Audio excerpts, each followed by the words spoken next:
ହାତୀପଲ ଆକ୍ରମଣରେ ସମ୍ପୂର୍ଣ୍ଣ ଘର ନଷ୍ଟ, ଅଳ୍ପକେ ବତିଲେ ପରିବାର ଲୋକ। ହାତୀପଲର ଉପଦ୍ରବ ଜାରି ରହିଛି।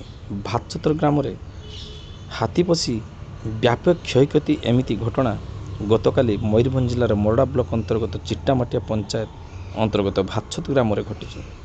ସୂଚନାଯୋଗ୍ୟ ଯେ ବିଳମ୍ବିତ ରାତିରେ 12 ଟିକିଆ ହାତୀପଲ ପ୍ରଥମେ ଅଙ୍ଗନବାଡ଼ି ପାଚେରୀ ଭାଙ୍ଗି ଗ୍ରିଲ୍ ଭାଙ୍ଗି ପଶିଥିଲେ, ପରେ ଭାତଛତ୍ର ଗ୍ରାମ ଭିତରକୁ ପ୍ରବେଶ କରିଥିଲେ।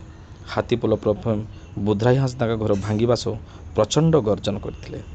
ପରେ ବୁଧରାଇଙ୍କ ପଡ଼ୋଶୀ ମଣ୍ଡଳ ହାଁସଦାଙ୍କ ଘରକୁ ହାତୀପଲ ଭାଙ୍ଗିବାକୁ ଲାଗିଲା। ତେବେ ମଣ୍ଡଳଙ୍କ ଘର ଭିତରେ ସ୍ତ୍ରୀ କଳ୍ପନା ସହିତ 10 ବର୍ଷର ପୁଅ ଶୋଇଥିବା ବେଳେ ଘର ସାମ୍ନାର ପଟୁ ହାତୀପଲ ଆକ୍ରମଣ କରିଥିବା ଜାଣିପାରି କଳ୍ପନା ଓ ପୁଅ ଲକ୍ଷ୍ମଣ ପଛ କବାଟ ଦେଇ ଘର ଭିତରୁ ବାହାରକୁ ପାଖ ପଡ଼ୋଶୀ ଘରକୁ ପଳାଇଥିଲେ। ପରେ ମଣ୍ଡଳଙ୍କ ଘର ଚାରିପଟେ ସମସ୍ତ ହାତୀପଲ ଘେରି ଘରକୁ ଭାଙ୍ଗାରୁଜା ଆରମ୍ଭ କରିଥିଲେ। ପରେ ଏକ ହାତୀ ଛୁଆ ଘର ଭିତରକୁ ପଶି ଯାଇଥିଲା। ଦୂରରେ କଳ୍ପନା ସବୁ ଦେଖି ଭୟଭୀତ ଅବସ୍ଥାରେ ଲୁଚିଥିଲେ। ତେବେ ସରକାର ପକ୍ଷରୁ ଯଥାଶୀଘ୍ର ସହାୟତା ରାଶି ପ୍ରଦାନ ପାଇଁ ନିବେଦନ କରିଛନ୍ତି ପରିବାର ଲୋକେ। ଆପଣଙ୍କ ନାମ? ଛିତା ହାଁସକୁ ଆଜ୍ଞା ଛିତା ହାଁସଦା କଣ ହେଇଛି ରାତିରେ କଣ ଘଟଣା ଘଟିଛି? ସେ 10-12ଟା ହାତୀ ପଶିଥିଲା। ଆମେ ତ ଘରେ ଶୋଇଥିଲି, ଜାଣି ପାରିଲିନି। ମୁଁ ଥିଲେ, ମୋ ଯା ଥିଲା, ଛୁଆ ଗୋଟେ ଥିଲା, ଆଉ ମୋ ଭାସୁ ଥିଲା, ସେତେ ଶୋଇଥିଲା। ମୁଁ ଡାକି ପାରିଲିନି, ଥରେ ଡାକିଥିଲି, ସେ ଉଠିଲାନି। ସେଥିରେ ତ ମୋ ଘରଟା ଭାଙ୍ଗିଦେଲା।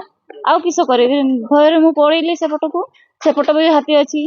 ତାପରେ ସେ ଘରଟା ଭାଙ୍ଗିଲା, ଆଉ ଗୋଟେ ଘର ସେପଟକୁ ଆମକୁ ଦୌଡ଼ି ପଳେଇଲେ। ସେତେବେଳେ ଘର ଲୋକ ବି ବାହାରୁ ନଥିଲା।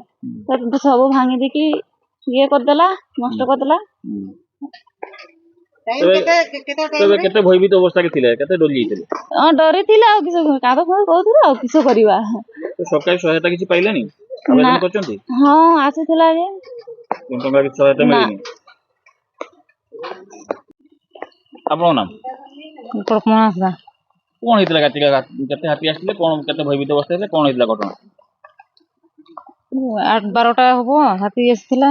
ସେଠି ମୁଁ ତ ଶୋଇଥିଲି। ତାପରେ ହାତୀ ଶବ୍ଦ ଶୁଣିକି ଆମକୁ ତ ଦୌଡ଼ି ପଳେଇଲି। ଦୌଡ଼ି ପଳେଇଲେ? କିଏ କିଏ ଘରେ ଥିଲେ? ଛୁଆ 2 ଜଣ ଛୁଆ ଆଉ ଆପଣ ଥିଲେ। କେତେ ଭୟଭୀତ ଥିଲେ? କେତେ ଡରି ଯାଇଥିଲେ? ଡରି ଯାଇଥିଲେ? ତାପରେ ହାତୀ କେତେ ହାତୀ ଆସିଥିଲା? କେମିତି ଘର ଭାଙ୍ଗିଲା? ସମ୍ପୂର୍ଣ୍ଣ ଘର ଭାଙ୍ଗି ଦେଇଛି? ହଁ, ସବୁ ଏଠି ଭାଙ୍ଗିଲା। ତାପରେ ଆମର ତ ସେପଟେ ନେଇକି ପଳେଇଲି। ହାତୀ ଛୁଆ ପଶି ଯାଇଥିଲା ପରା? ହଁ, ଘର ଭିତରେ ପଶି ଯାଇଥିଲା, ଯୋଉଥିପାଇଁ ହାତୀ ମାନେ ଏଠି ଚାରିକର ଘେରିକି ଭାଙ୍ଗିଦେଲେ। କିଏ ଘର ଭିତରେ କିଏ ପଶି ଯାଇଥିଲା? ଘର ଭିତରେ କିଏ ପଶି ଯାଇଥିଲା? ସେ ଛୁଆ। ହଁ, ହାତୀ ଛୁଆ। ହାତୀ ଛୁଆ ପଶି ଯାଇଥିଲା। ତାପରେ କୁଆଡେ ଦେଇକି ଅନ୍ୟ ଘରକୁ ପଳେଇଲେ? ହଁ, ଆମେ ପଳେଇଲୁ। ସମ୍ପୂର୍ଣ୍ଣ ଘର ଭାଙ୍ଗି ଦେଇଛି? ହଁ, ସବୁ। ଏବେ କଣ ଚାହିଁବେ? କଣ ଦାବି ରଖିବେ? ଆମର ତ ଚାଉଳ ବି ନାହିଁ, ସବୁ ଖାଇ ଶେଷ କରିଦେଇଛି। ଆମର କିଛି ନାହିଁ। ସରକାର ସହାୟତା ପାଇଲନି? ଟଙ୍କା ପାଇଲନି? ସରକାର ଆବେଦନ କରିଛ?